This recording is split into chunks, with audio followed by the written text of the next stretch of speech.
Hello friends, welcome to editorial analysis by simplified civil services. आज 12 अक्टूबर को आप सभी को दशहरा की हार्दिक शुभकामनाएं। आज हम लोग द हिंदू के 2 आर्टिकल डिस्कस करेंगे।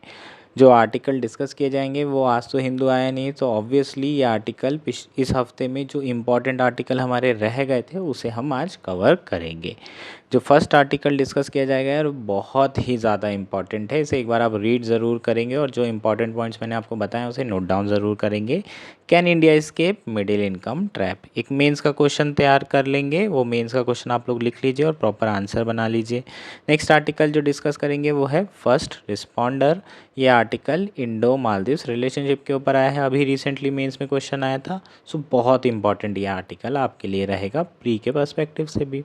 अगर आपको हमारा एनालिसिस पसंद आ रहा है तो प्लीज़ लाइक करें, कमेंट करें, शेयर करें एंड सब्सक्राइब करें। अगर आपको इसकी पीडीएफ चाहिए तो आप हमारा टेलीग्राम चैनल भी ज्वाइन कर सकते हैं। आइए शुरू करते हैं हमारा एनालिसिस।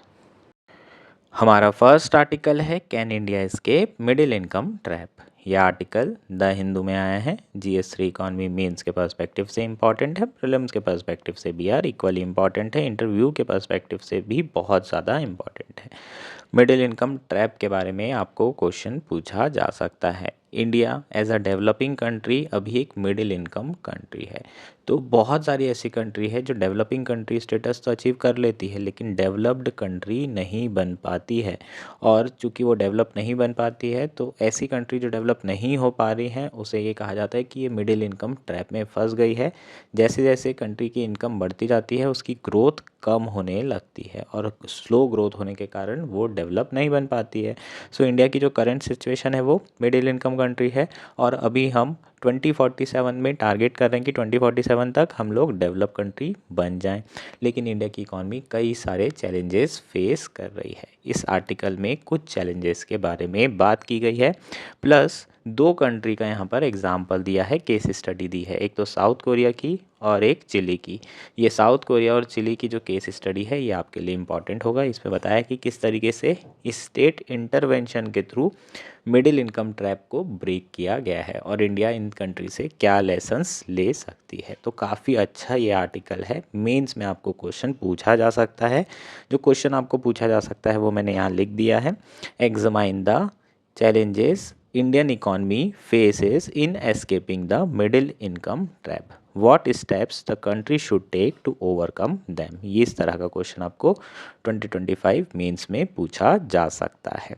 नाउ सबसे पहले बात करते हैं कॉन्सेप्ट की, मिडिल इनकम ट्रैप होता क्या है। Middle income trap refers to the economies experiencing slower growth as income rises. So the phenomena of middle income trap is nothing but slowing down of growth rate as income increases.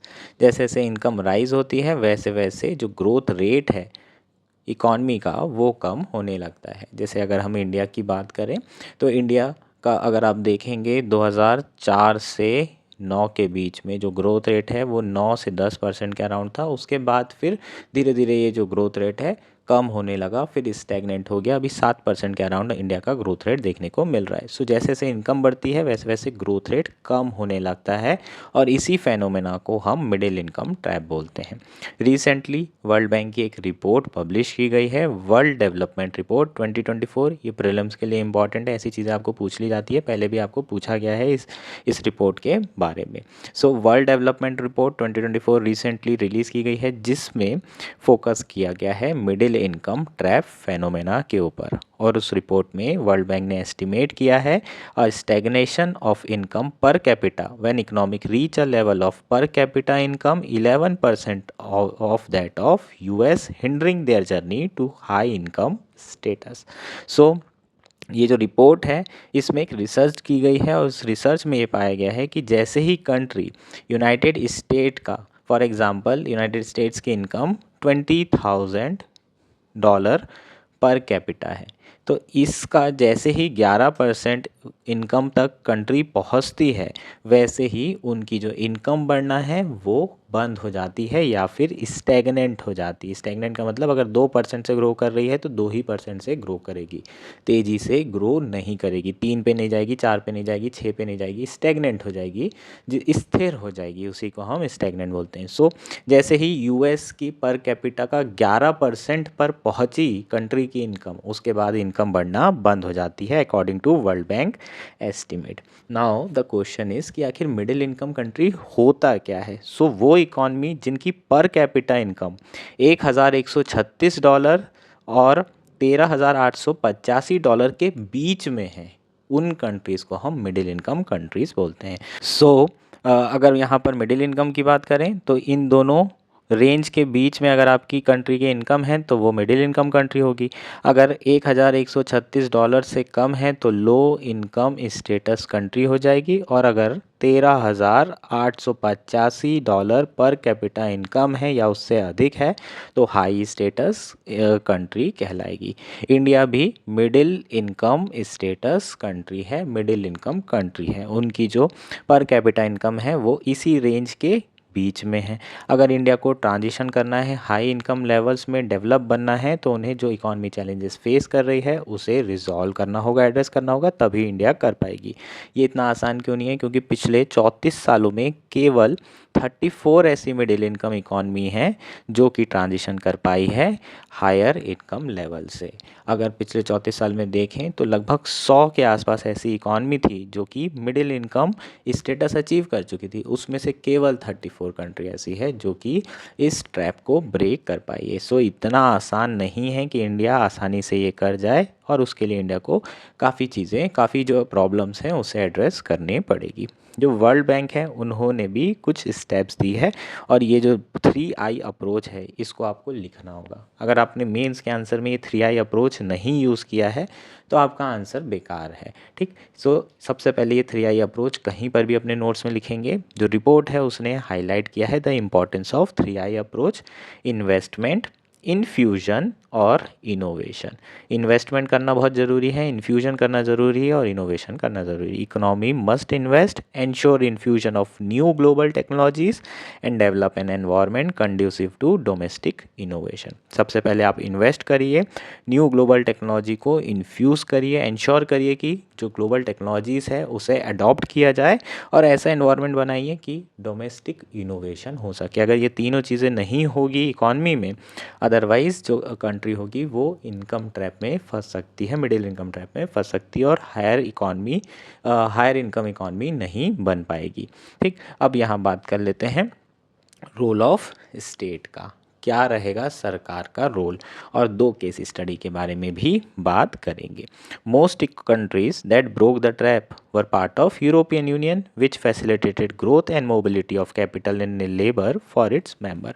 जितनी ये 34 countries हैं ना, जो अभी हमने बात की जो कि मिडिल इनकम ट्रैप को ब्रेक की है, उसमें ज़्यादातर जो कंट्रीज़ हैं वो यूरोपियन यूनियन की कंट्री हैं।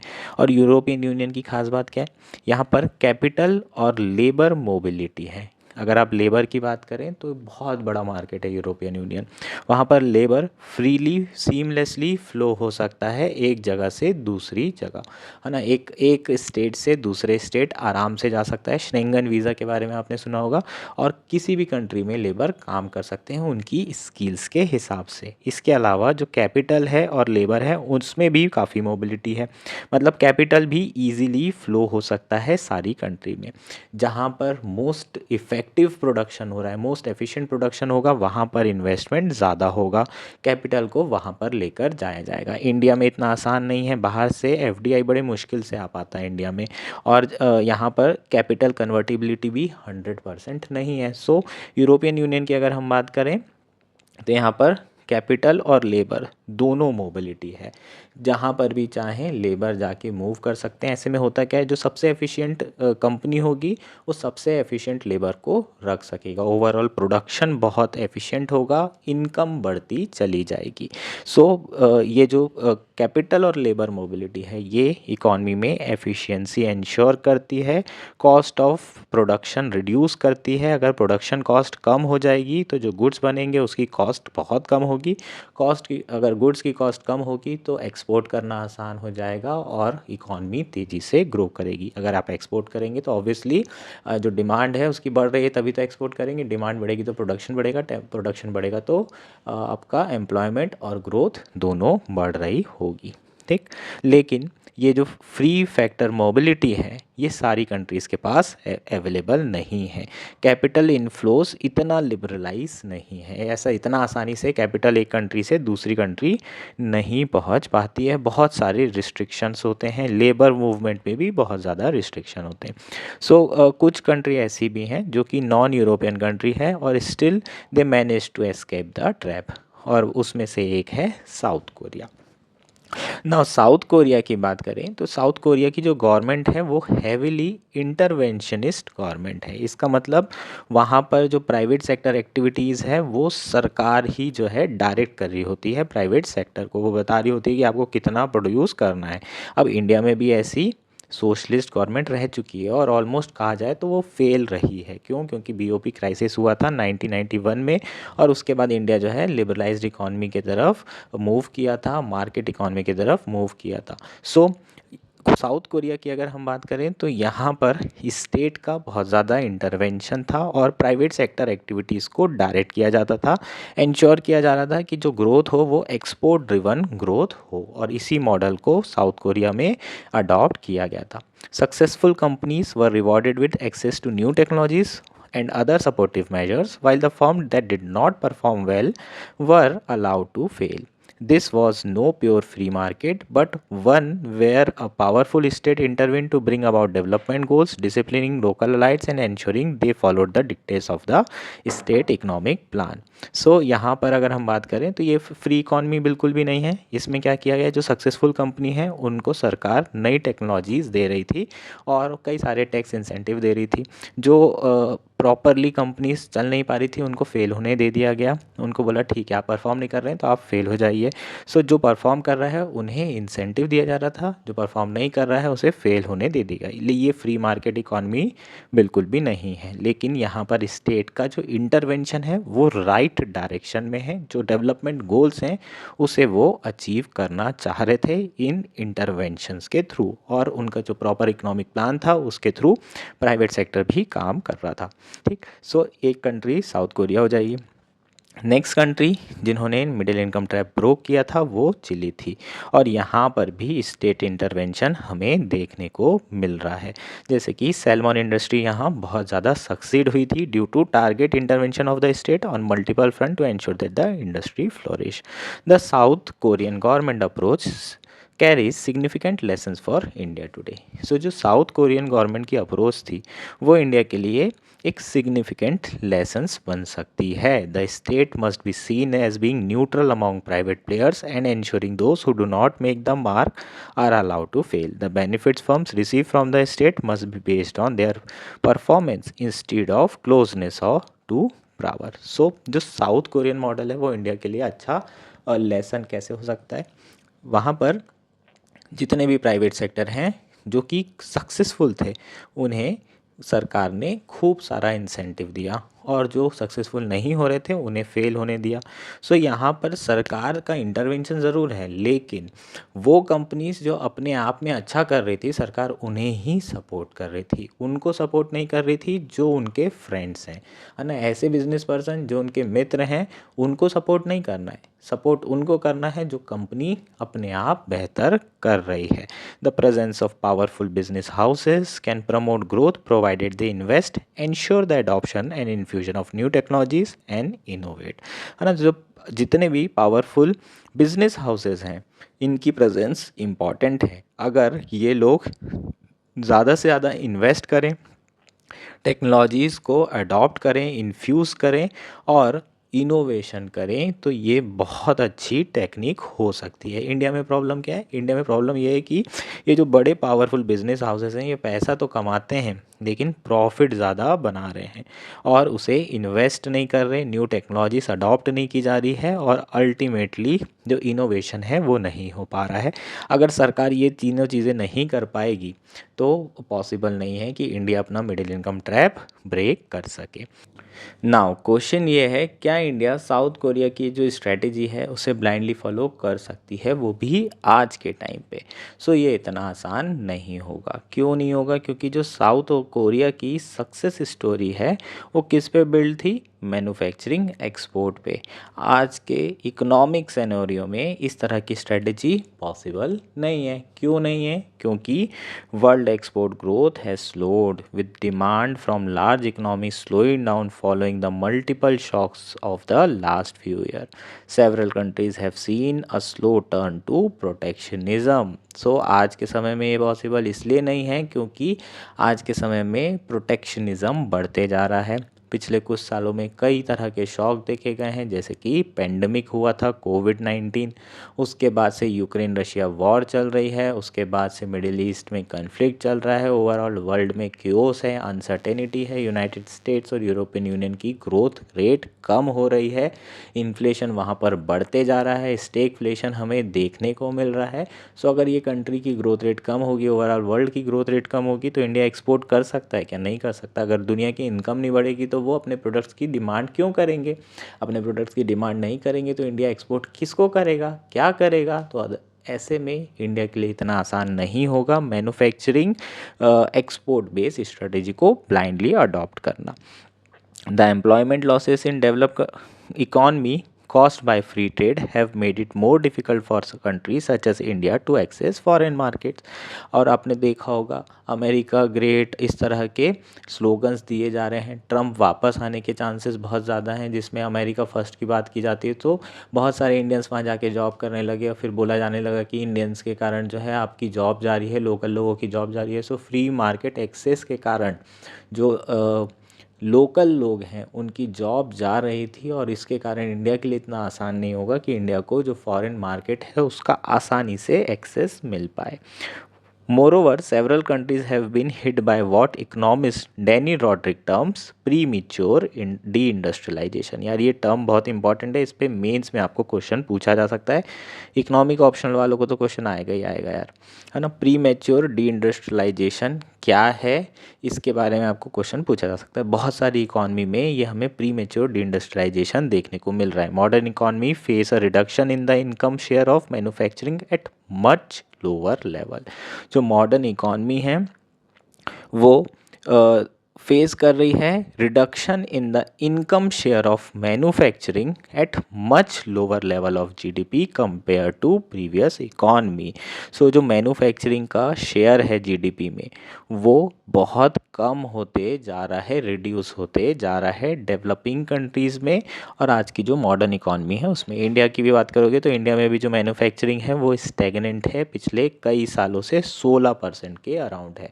इसे 25% करने का टारगेट किया था, लेकिन ये स्टिल अभी भी स्टैग्नेंट है। सो ओवरऑल मैन्युफैक्चरिंग का जीडीपी में जो शेयर है वो या तो कम हो रहा है या फिर स्टैग्नेंट है। सो हमें प्री मेच्योर डी इंडस्ट्रियलाइजेशन देखने को मिल रहा है। Manufacturing is no longer an engine of growth for developing economies and it remains to be seen whether the service sector is strong enough to break the trap. So manufacturing अब इतना strong sector नहीं रहा कि वो अकेले developing economy की growth को driven कर पाए, इंक्रीज कर पाए। और सर्विस सेक्टर क्या इतना स्ट्रॉन्ग है कि वो इस ट्रैप को ब्रेक कर पाए, ये हमें देखना होगा। नाउ इंडिया जो चैलेंजेस फेस कर रही है उसके बारे में बात कर लेते हैं। The power of billionaires in Indian economy has increased and they are seen as being close to the state, with the state unable or unwilling to ensure high rate on investment from domestic capital। अगर आप देखें तो जो बिलियनायर्स हैं इनका number लगातार बढ़ते जा रहा है। पावरफुल बिलियनायर, पावरफुल बिजनेस हाउसेज बढ़ते जा रहे हैं, लेकिन हमें क्रोनी कैपिटलिज्म फेनोमेना देखने को मिल रही है। क्रोनी कैपिटलिज्म का मतलब होता है it's a nexus between business person and politician. जो पॉलिटिशियन होता है उसे बिजनेसमैन चुनाव लड़ने के लिए पैसा देता है, फिर पॉलिटिशियन ऐसी पॉलिसीज़ बनाता है कि बिजनेस पर्सन को, बिजनेस हाउसेस को ग्रो करने का मौका मिले, अपनी इनकम को एक्सपांड करने का मौका मिले, तेज़ी से इनकम बढ़ाने का मौका मिले।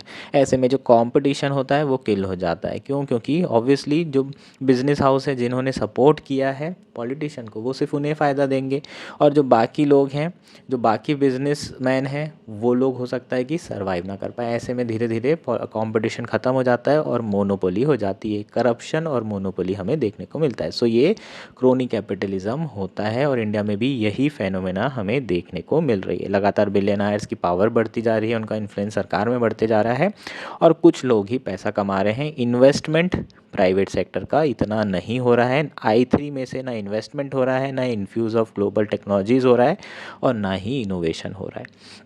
मैन्युफैक्चरिंग सेक्टर ऑलमोस्ट स्टेगनेंट है। Even there has been a reversal of process of structural transformation with employment increasing in agriculture and low productive forms following the pandemic. Even हमें स्ट्रक्चरल ट्रांसफॉर्मेशन प्रोसेस का reversal देखने को मिल रहा है।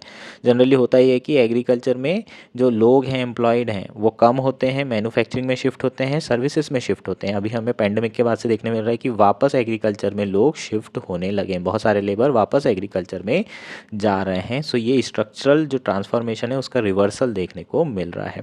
The growth of aggregate economy is not being reflected on the ground. ठीक है, तो जो ग्रोथ है इकॉनमी की वो भी लगभग 7% के अराउंड है और वेजेस लगातार नहीं बढ़ रही है।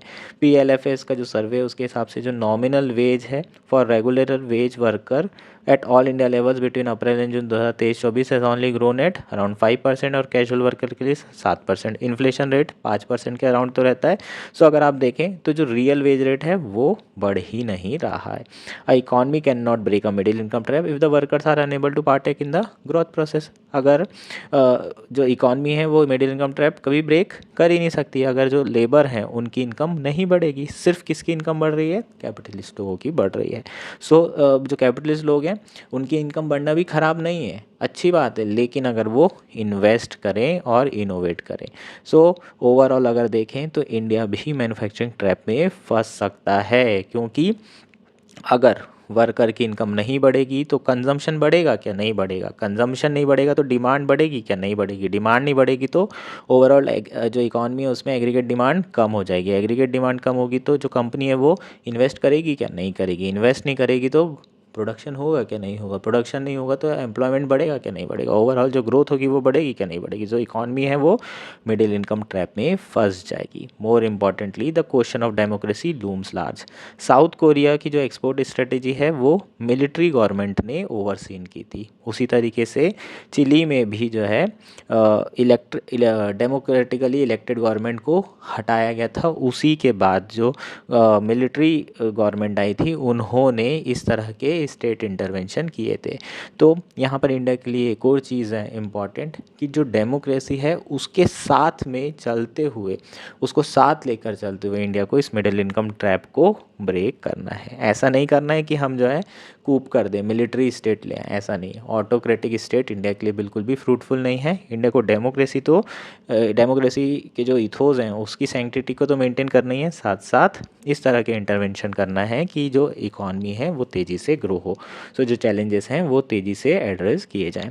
मेन इसका जो आपका इम्पॉर्टेंट पॉइंट है वो है I3। ये I3 जो अप्रोच है इसको आपको लिखना है आंसर में अपने मेंस के, है ना। बहुत इंपॉर्टेंट है ये I3। ठीक, ये हमारा कंप्लीट आर्टिकल हो जाएगा। हमारा नेक्स्ट आर्टिकल है first responder. Article the Hindu में आया है। GS2 IR मेंस के पर्सपेक्टिव से इम्पॉर्टेंट है, प्रीलिम्स के पर्सपेक्टिव से इक्वली इम्पॉर्टेंट है। 2024 मेंस में ऑलरेडी आपको इंडो मालदीव्स रिलेशनशिप के ऊपर क्वेश्चन पूछा गया था और मैंने आपको कई बार बताया था कि इसके ऊपर आपको क्वेश्चन पूछा जाएगा ही जाएगा, क्योंकि 2013 में भी इंडिया मालदीव्स पे क्वेश्चन आया था और सिमिलर तरह के सोशो पॉलिटिकल एनवायरनमेंट उस समय मालदीव्स में था जैसा कि 2023-24 में था। इसलिए चांसेस बहुत ज़्यादा हाई थे और इसलिए क्वेश्चन भी पूछा गया। और अभी जो आर्टिकल आया है वो इंडिया मालदीव्स रिलेशनशिप के ऊपर जो रीसेंट डेवलपमेंट हुए हैं उसी पर आया हुआ है। जो इंडिया मालदीव्स का रिलेशनशिप है वो रिसेंटली ख़राब हो गया था, उसके बहुत सारे रीजंस थे, लेकिन अभी फाइनली जो मालदीव्स के प्रेसिडेंट हैं after his election first bilateral visit करने इंडिया आए हुए हैं और उसी पे ये आर्टिकल है, उसी पर चर्चा करेंगे। Nearly a year after his election, Maldives President Mohammad Mizu made his first bilateral visit to Delhi, seen as an attempt to mend fences with Delhi. India was not his first bilateral destination. A traditional leader of friendly neighboring country observed, although Mr. Mizu and Prime Minister Narendra Modi met briefly at summit in UAE in December 2023, and he attended Mr. Modi's swearing-in ceremony in June 2023. So finally जो मालदीव्स के president हैं मोहम्मद मिज़ू, वो India में आए हैं, उनकी ये first bilateral visit है ना, फर्स्ट ऑफिशियल बायलैटरल विजिट है। इसके पहले भी वो न्यू दिल्ली आ चुके हैं स्वेरिंग इन सेरेमनी में। किसकी स्वेरिंग इन सेरेमनी? हमारे प्राइम मिनिस्टर मोदी जी की। जब वो थर्ड टर्म के लिए चुने गए थे उस समय उन्होंने मालदीव्स के प्रेसिडेंट को भी बुलाया था। इसके अलावा यूएई में जो समिट हुआ था उसमें साइडलाइंस में भी वो मालदीव्स के प्रेसिडेंट से मिले थे। सो ये थर्ड मीटिंग है हमारे प्राइम मिनिस्टर और मालदीव्स के प्रेसिडेंट की। हालांकि ये जो विज़िट है, ये जो रिलेशन में खटास आई है उसे बेहतर करने के लिए किए जा रहे प्रयास की तरह देखा जा रहा है। Tensions between India and Maldives were originally a consequence of mister Muizzu presidential campaign that was built on the positions India out campaign. जो टेंशन थी इंडिया और मालदीव्स के बीच में वो मेनली किसके कारण थी? जो प्रेसिडेंट अभी चुने गए हैं उनका जो इलेक्शन कैंपेन था वो किसके अराउंड रिवॉल्व हो रहा था? India out. इंडिया की जो मिलिट्री प्रेजेंस है उसको वो ख़त्म करना चाहते थे। जैसे पाकिस्तान का इस्तेमाल किया जाता है इंडिया के इलेक्शंस में, चाइना का यूज़ किया जाता है, उसी तरीके से उन्होंने भी इंडिया का यूज़ किया था और उन्हें मेजॉरिटी भी मिली। सो जब जैसे ही वो प्रेसिडेंट बने उन्होंने कई सारी ऐसी स्टेप्स ली जिससे इंडिया और मालदीव्स के रिलेशन थोड़े ख़राब हो गए। इसके बाद फिर जो लक्षद्वीप वाली कंट्रोवर्सी थी वो हुई, है ना। प्राइम मिनिस्टर मोदी जी लक्षद्वीप गए, हालांकि उन्होंने कुछ कहा नहीं, बस इतना कहा कि लक्षद्वीप एक अच्छी डेस्टिनेशन है।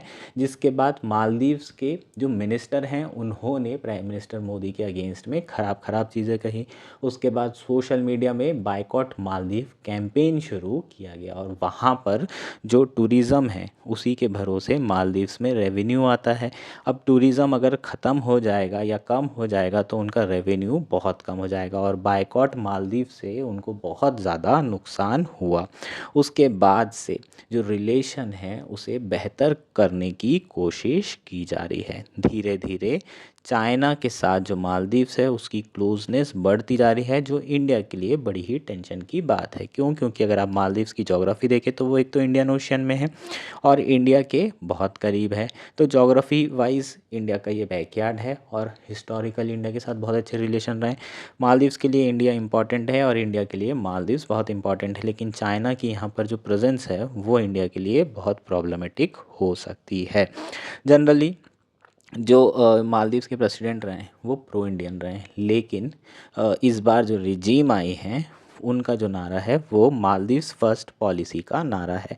लेकिन इसमें ज़्यादातर देखें तो वो इंडिया से थोड़ा दूर जा रहे हैं और चाइना के करीब जा रहे हैं। रिसेंटली माले ने इकोनॉमिक इनिशिएटिव और डिफेंस पैक्ट साइन किया है चाइना के साथ, और इंडिया की जो नेबरहुड पॉलिसी है वो भी बहुत ज़्यादा प्रेशर में आ रही है। इंडिया की जो फर्स्ट नेबरहुड पॉलिसी है वो प्रेशर में इसलिए आ रही है क्योंकि श्रीलंका और बांग्लादेश में रिसेंटली रिजीम चेंज हुई है। सो ओवरऑल अगर देखें तो मालदीव्स तो पहले ही हाथ में नहीं था, श्रीलंका चला गया, बांग्लादेश शेख हसीना अभी चली गई, नेपाल के साथ ऑन ऑफ रिलेशन चल ही रहे हैं, भूटान के साथ बस अच्छे रिलेशन हैं। बाकी ओवरऑल देखें म्यांमार में भी कूप है, अफ़गानिस्तान में तालिबान है। तो ओवरऑल इंडिया की जितना भी नेबरहुड है सब जगह क्योस चल रहा है। पाकिस्तान को हम अपना दोस्त कभी मान ही नहीं सकते, पॉसिबल ही नहीं है। पाकिस्तान का तो छोड़ ही दो।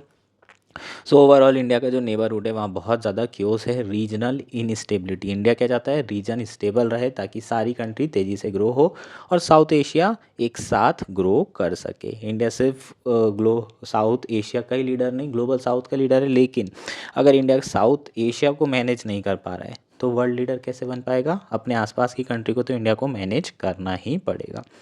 After India acceded to Mr. Musi demand that India troops stationed in Maldives since 2012 for aircraft maintenance be replaced by technical person, both sides turned course with their foreign minister exchanging visit and new joint projects being announced.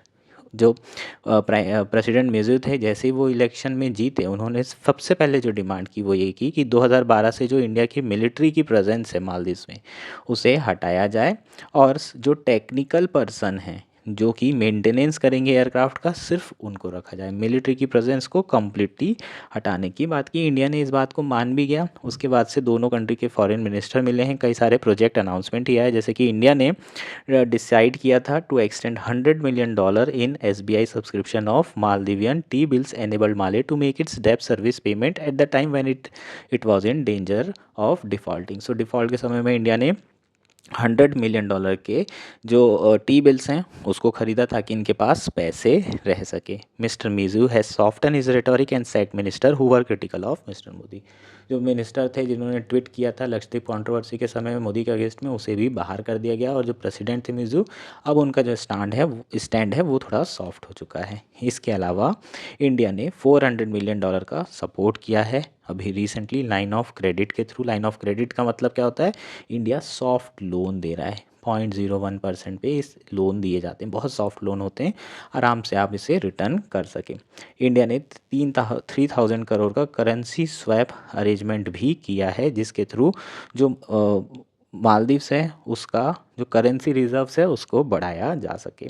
इसके अलावा कई सारे infrastructure project, free trade agreement और जो vision statement है comprehensive, उसे joint vision statement को भी इशू किया गया है, जो कि बता रहा है कि जो रिलेशनशिप है वो बेहतर इंडिया और मालदीव्स के धीरे धीरे हो रहे हैं। Turnaround is welcome news given the historic relationship and so how sensitive and subtle diplomacy can surpass muscular posturing and brash statement। जो टर्न अराउंड हुआ है दोनों के रिलेशनशिप में वो ये चीज़ अच्छी चीज़ है, और ये बता भी रहा है कि किस तरीके से साइलेंट डिप्लोमेसी जो मस्कुलर पॉस्चरिंग है उसको सरपास कर सकती है। जो मस्कुलर पॉस्चरिंग इंडिया कर रहा था और फिर मालदीव्स कर रहा था, दोनों ने साइलेंटली अपने रिलेशनशिप को मेंड किया है, बेहतर किया है। और ये होना भी था क्योंकि जो नेचुरल लॉजिक कहता है वो क्लोज़र जोग्राफी वाला जो लॉजिक है कि आसपास की जोग्राफी है, कल को कोई भी प्रॉब्लम होती है तो कौन आएगा इंडिया के पास, मालदीव्स के पास? इंडिया। चाइना आ सकता है क्या? नहीं आ सकता। So India always first responder रहा है। और हमारे जो प्राइम मिनिस्टर हैं उन्होंने भी ये बात कही है कि the first responder for Maldives in the time of need is always India. ये हमारा कंप्लीट आर्टिकल था। होपफुली आर्टिकल क्लियर है। That's it for today. Thank you and enjoy your day.